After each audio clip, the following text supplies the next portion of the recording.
रनजित बसुमतारी बे फेरेंगा नामा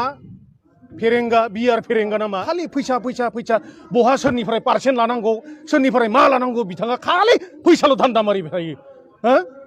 गावनि इउपिपिएलनि लोगोफोरनिफ्रायनो बेसेबां पार्सेन्ट लानाय दङ बेखौ उनाव लाखै लाखै आङो फादिल खालामगोन दा खालामथ'आ जिखिनि बिथाङा परिबर्तननि सार्थआव भुवा प्रतिश्रुति होनानै रायजोफोरनिफ्राय भट आदाय खालामनानै चिफ जाबाय सोरबा इएम जाबाय माखासे एमसिएलएफोरा लिलि हटेलाव हर्स ट्रेडिं जाजोब्बाय जानानै सरकार दाबाय दिनै दुखुनांथाव खोथा दिनै न'खर न'खर साख्रि होनायनि बाथ्रा बिथाङा प्रि रिक्रुटमेन्ट होनायनि बाथ्रामोन बिथाङा दिनै मा खालामदों बेफोर भेक' भावना बेफोरो भेक' भावनासो दिनै जे रास्ताया जागोन दालाङा जागोन बेफोर भेक' भावना दा बेनिखायनो आं बुंदों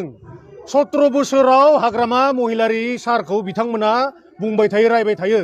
17 बोसोराव जिखिनि खालामनांगौ खालामबाय हाग्रामा महिलारि सार बिथाङा अफिस बिल्डिं कोर्ट कासारि जिमान जि बनायनांगौ बनायबाय नङा होमबा इनफ्रास्ट्राक्चारनि खामानि जोबोद बनायबाय दा 5 बोसोराव रनजित बसुमतारी बे फेरेंगा नामा फेरेंगा बियार फेरेंगा नामा रनजित बसुमतारी मोना बे हाग्रामा महिलारि बनायनाय अफिस कोर्ट कासारि जिमान जि जुडिशियेल कोर्टफोर दङ बिटिसि सेक्रेटारियेटफोर दङ बिल्डिंफोर दङ बेफोरखौ रं होनायावनो 5 बोसोर थांगोन मिथिगोन ना बिसोरनिया नंगौना नङा 5 बोसोर थांगोन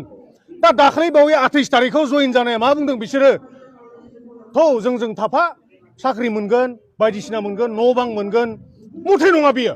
दाख्लै बावै जइन होनाया बे नों आं खस खरल मानसिफोरखौ लाना फैदों बिसोरो बेनिफिसियारिसफोरखौ लाना फैदों अरुणोदय दाननो हागोनथ' नङाबा ओमफ्राय बुंदों जे रेशन कार्डखौ दाननो हागोन मिटिङाव थां होनबा खालि मायबा दाननो होगोन होनना बुंनानै बिसोरो भटार्सफोरखौ लाना फैदों